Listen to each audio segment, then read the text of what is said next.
Wassalatu wassalamu ala Rasulillah Sayyidina wa maulana Muhammad ibn Abdillah Al-Mahusi rahmatan lil alamin kafah wa ala alihi wa sahbihi wa man tabi'ahu ila yaumil qiyamah.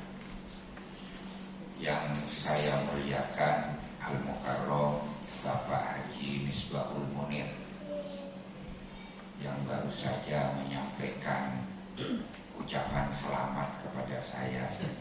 Terima kasih, walaupun saya miris mendengarkannya karena merasa tidak pantas, tapi hakikatnya penghargaan itu untuk para guru-guru saya yang ada di NU dan teman-teman seperjuangan saya yang ada di MUI.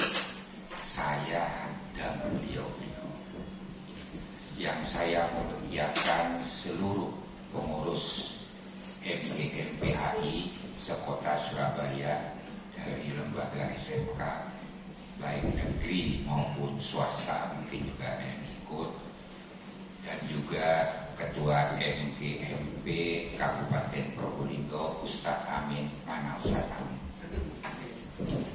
Nah, ada sembunyi karena di alumni sini. Takut dimarahi.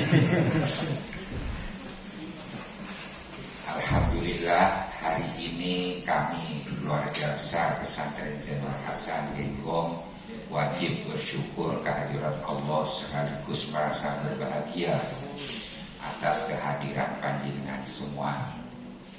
Karena hari ini memang cukup istimewa bagi kami, tanggal 10 Rajab, di mana Nur Muhammad dilahirkan dari Ayahanda Sayyid Abdullah kepada ibunda Nyai Aminah. Walaupun secara fisik Rasulullah lahir tanggal 12 Rabiul Awal. Bulan dan hari mulia ini lebih membahagiakan kami dengan kehadiran panjenengan, para kiai, para ustadz pendidikan agama SMK sekota Surabaya yang hadir.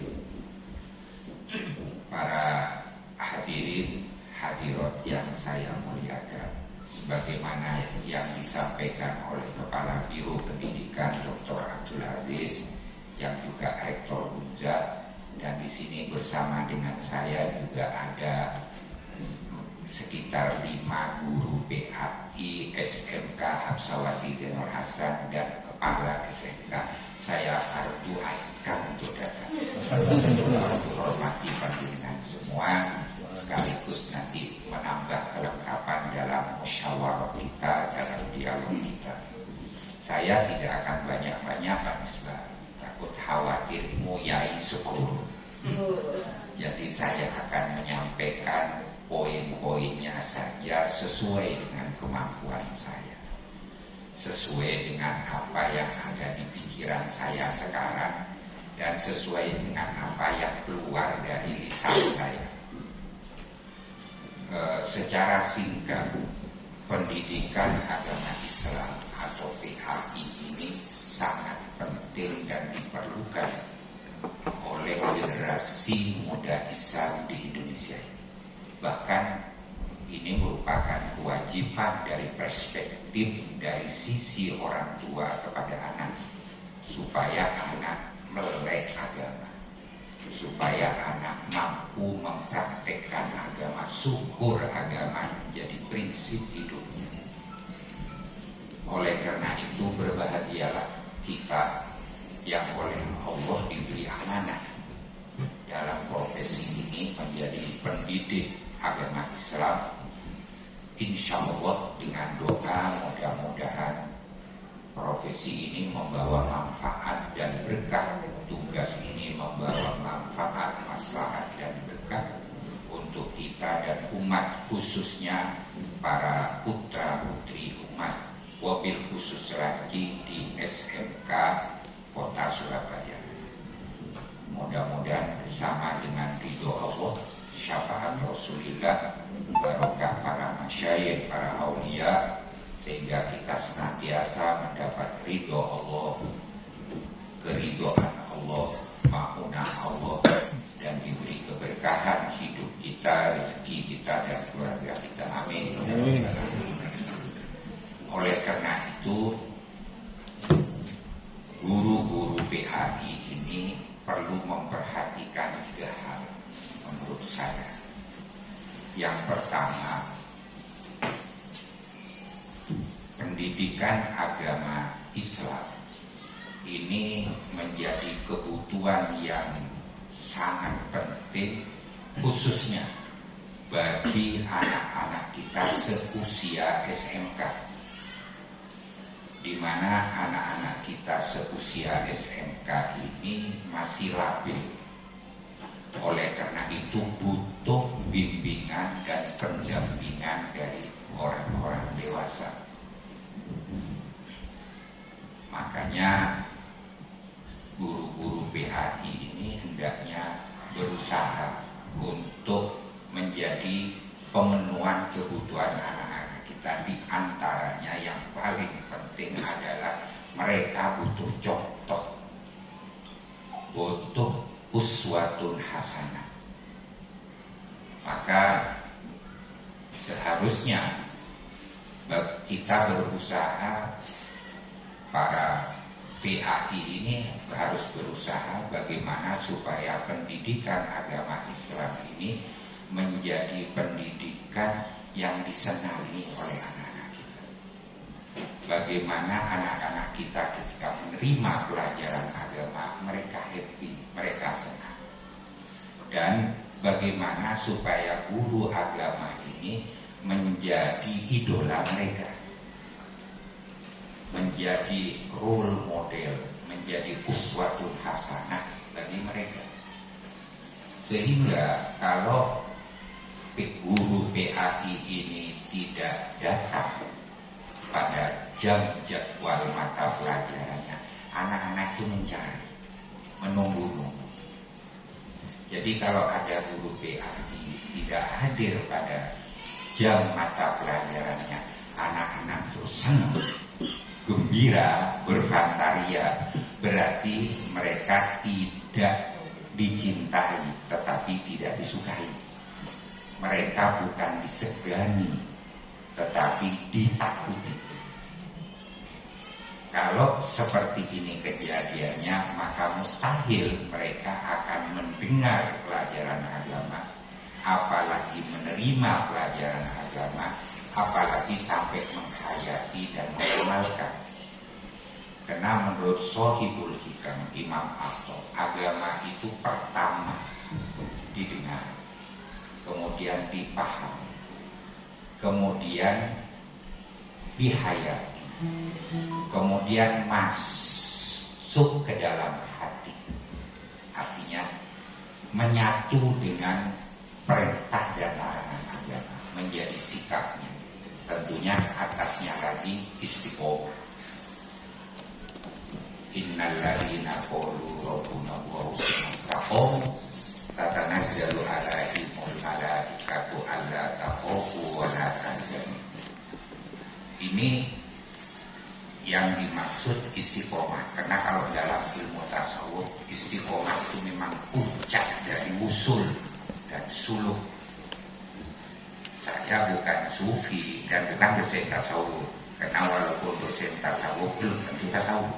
Buktinya kalau honornya terlambat, ya protes juga. Itu yang pertama. Kemudian yang kedua, bangsa ini membutuhkan generasi muda yang bukan hanya pintar tapi juga benar. Sebab kalau hanya pintar itu mudah sekali. Apalagi teknologi informasi dan komunikasi begitu dinamis dan pesat kemajuannya. Maka kita juga perlu generasi yang benar. Di samping itu, kalau pintar tok itu tapi tidak benar, ini bisa membahayakan dirinya sendiri bahkan orang lain. Bahkan bisa memudoroti orang banyak. Satu contoh, saya ingat Ki Hasyim pernah mencontohkan, karena saya lama 10 tahun dengan Ki Hasyim, dengan Gus Dur 5 tahun, jadi kacung. sehingga saya banyak belajar dari beliau. Bahkan saya oleh Gus Dur pernah digoyoi, sampean ini kok nih istrinya satu, waktu itu ibu harapan apa mutawakil Allah, apa mutawakil ala nisa. Tidak pernah lupa saya dengan kata. Sehingga yang terpaksa supaya saya mengikuti nasihat beliau dengan senang hati saya nambah satu. Maaf ibu-ibu, ini bukan untuk ditiru oleh guru-guru PAI yang lain. Walaupun saya tahu beliau-beliau ingin, tapi tidak berani. Maaf, gini sudah gini. Apa kalau kiai kampung ya gini. Tapi saya ingat juga sahabat Hasim, kalau cendekiawan itu menyampaikan yang mudah-mudah dengan yang sulit-sulit. Makin sulit, makin cendekia. Tapi kalau kiai menyampaikan yang sulit-sulit dengan yang mudah-mudah, jadi relax itu santai. Sampai urusan nikah lagi barusan. Ini ngiler bu yang lain. Insya Allah. Jadi yang kedua, tadi intinya kita butuh generasi yang pintar tapi juga benar. Karena kalau pintar punya ilmu tapi tidak benar, bisa mendorong dirinya sendiri dan orang lain. Kita melihat realitas, baik secara langsung walaupun melalui media cetak maupun elektronik, banyak anak-anak yang mukul orang tuanya, bahkan ninja ibunya karena tidak diberikan sepeda motor, kan begitu. Dan payahnya itu terjadi di kampus namanya UGM. Coba kenyataan orang yang garung uang negara itu bukan orang bodoh, orang pintar, tapi tidak benar. Orang yang merusak lingkungan, termasuk merusak hutan, itu bukan orang hutan, itu orang pintar yang ada di Jakarta. Nah, oleh karena itu kita butuh generasi muda yang pintar, tapi juga benar. Nah, disinilah guru-guru PAI memegang peranan sangat penting untuk mengantarkan generasi muda kita ke depan menjadi generasi muda yang pintar dan benar. Maka sangat mulia baik di sisi kebutuhan bangsa ini, apalagi indallah di sisi Allah. Oleh karenanya berbahagialah kita yang oleh Allah ditakdirkan memikul amanah ini. Amin. Insya Allah Allah akan membalas yang terbaik asal kita mampu menata niat kita. Jadi yang pertama, bagaimana pelajaran PAI menjadi pelajaran yang disenangi, guru PAI menjadi guru idola anak-anak kita. Ini tentu panjenengan lebih tahu caranya, tapi itu menjadi poin yang harus diupayakan secara dohir maupun batin.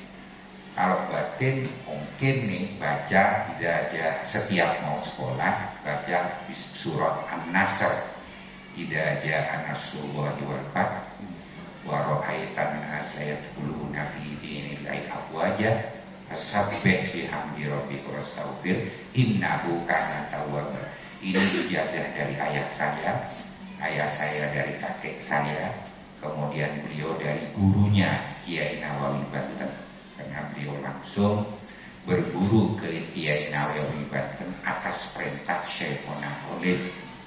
Ayah kakek saya itu lahir tahun 1839. 40. Pesantren ini lahir 1839. Kemudian Hadrotil Jad wafat pada tahun 1955. Jadi persis usia beliau 115 tahun. 115 tahun usia beliau. Memegang pesantren ini 90 tahun. Ketika ayah saya lahir itu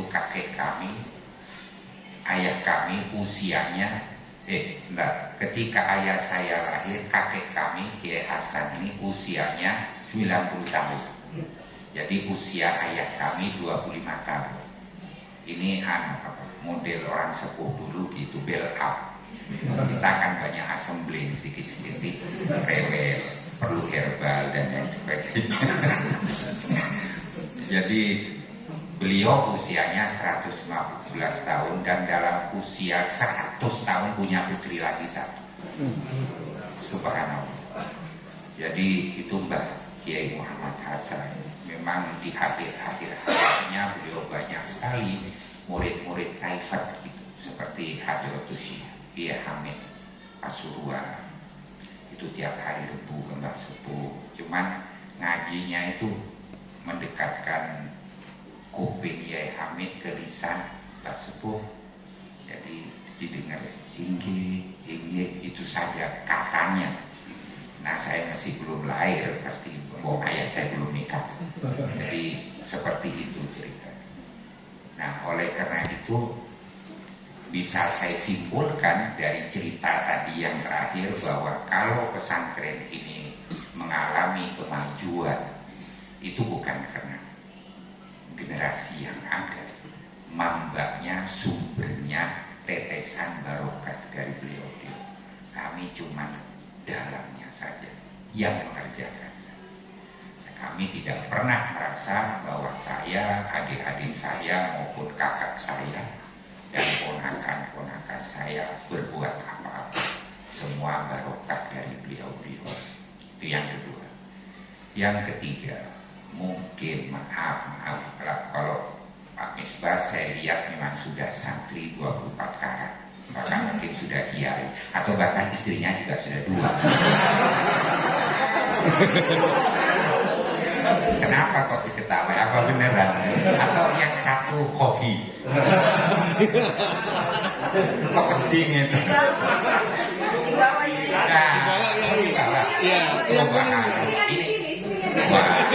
Ini yang dimaksud Robbana Atina. Covid akhirati hasanah ya. Mabruk alfa mabruk. Nah, ini pantas diucapin sama ya. Yang ketiga kiranya memang muqtadul hal wal makom, dan saya kira tidak salah sasaran kalau PH ini berkunjung ke pesantren termasuk pesantren Zainul Hasan Genggong salah satunya, untuk mencontoh pesantren. Yang jelas begini, kenapa pesantren itu dipercaya oleh para wali santri? Kenapa pesantren itu diminati oleh santri? Bukan hanya karena kualitas pendidikannya atau sistem pendidikannya yang berkualitas dan lembaga-lembaganya, baik pengembangan kelembagaan maupun kurikulumnya, tetapi karena di situ ada figur yang disegani, yang dijadikan rujukan dan referensi oleh santri maupun wali santri. Artinya apa? Guru-guru PAI perlu bukan hanya menjadi rujukan dan referensi anak-anak didik kita, tetapi juga para wali muridnya.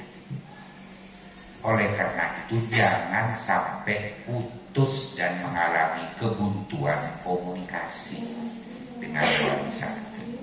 Ada triparti di sini, ada santri, wali santri, dan guru. Itu harus connect. Kalau tidak sempurna, tidak maksimal hasil. Berkomunikasi dengan para wali santri agar supaya beliau-beliau ini memberikan dukungan spirit maksimal terhadap putra-putrinya di dalam pendidikan agama Islam itu sendiri melalui kerjasama yang baik antara guru-guru agama dengan wali santri. Ini sangat penting menurut saya. Oleh karenanya, kalau 3 hal ini saja bisa dipenuhi, insya Allah agama-agama itu, pendidikan agama bukan hanya didengar, dipahami, tapi juga dihayati dan diamalkan, bahkan menjadi prinsip kehidupan generasi kita, terutama anak-anak. kita yang di SMK. Sebab bagaimanapun juga pesantren kalau kami ya, kalau saya di sini ada perkembangan bukan karena saya sudah nyampaikan dulu semua ini manbatnya dari muassis. Saya nggak ada apa-apanya. Dosa saya juga masih banyak, baik yang besar maupun yang kecil, yang disengaja maupun tidak disengaja. Kami cuma punya khauf wa roja, karena itu memang keharusan kita sesuai perspektif tasawuf kama qala Imam Al-Ghazali. Nah, oleh karenanya menurut saya hal ini, 3 ini sudah cukup kalau itu bisa dimaksimalkan semampu kita. Karena bagaimanapun juga pesantren ini mempunyai sedikit banyak memberikan landasan intelektual, landasan spiritual dulu, landasan intelektual, landasan kebangsaan, landasan keragaman, landasan wawasan Islam wasatiyah, Islam moderat, Islam rahmatan lil alamin, Islam Nusantara. Sedikit banyak datanya dari pesantren. Saya juga tidak bisa bayangkan bagaimana kalau Indonesia nggak ada pesantren. Sebab yang murni menjadi benteng persatuan dan kesatuan bangsa ini ya pesantren. Yang lain sudah campuran politik, tapi pesantren tidak. Pesantren selalu dan selamanya akan mendampingi masyarakat dan umat, termasuk dalam kondisi apapun, termasuk dalam kondisi COVID-19. Kita selalu memberi pencerahan kepada umat, dan alumni kita jadikan inovator di dalam bidang pembangunan kesehatan dan menjaga kesehatan. Alhamdulillah di pesantren ini selama 8 bulan tidak ada kasus COVID, semuanya sehat walafiat, dan ini barokahnya Mbak Sepuh.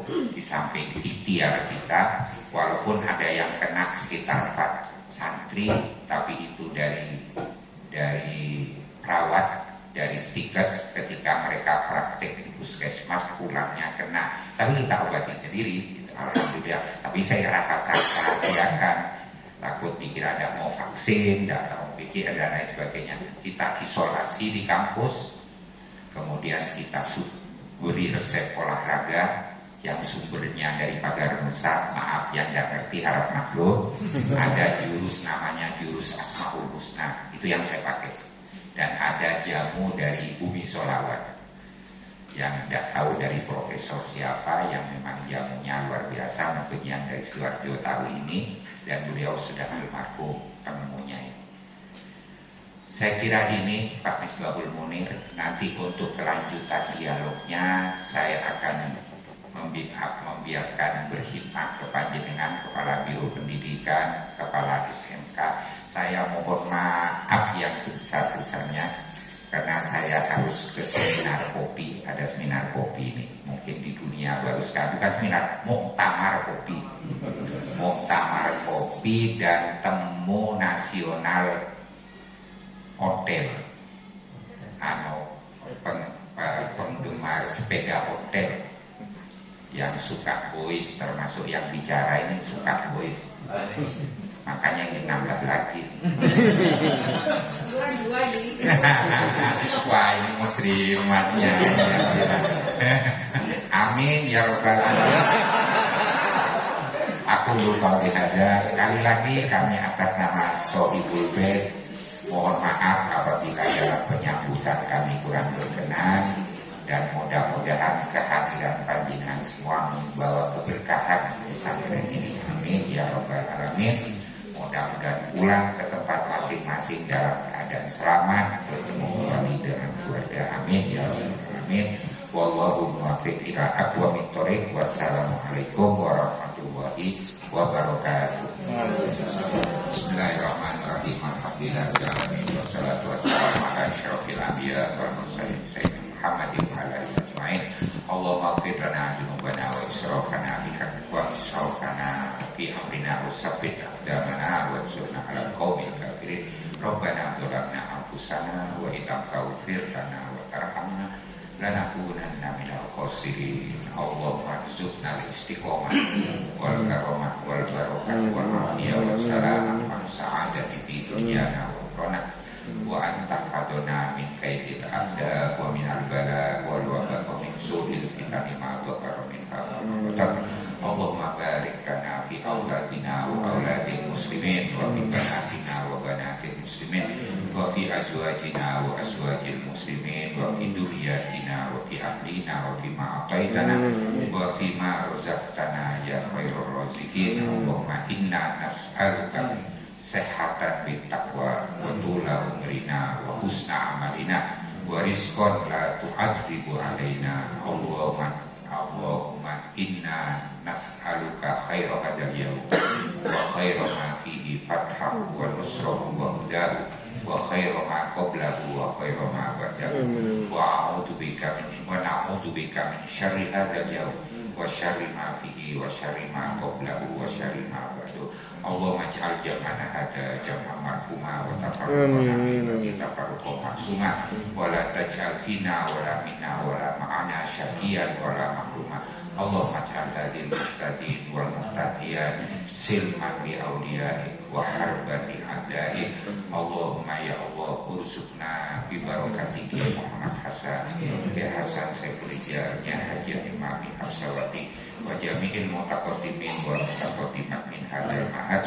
Allahumma rzuqna bi barakatihim wa nafaqatihim wa asrarihim wa karamatihim wa barakatihim fi umuri dinina wa dunyana wa ukhrana. Rabbana atina fid dunya hasanah wa fil akhirati hasanah wa qina adzabannar. Wa sallallahu ala sayyidina Muhammad wa ala alihi washabihi wasallam walhamdulillahi rabbil alamin. Bisirri wa lahumul Fatihah.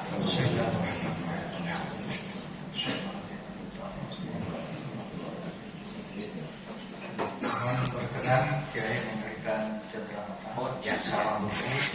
Kami sampaikan Bapak Ibu dan Saudara, ada 2 buku contoh kurikulum khas untuk memperoleh keunggulan karakteristik. Yang pertama adalah Safinatun Najah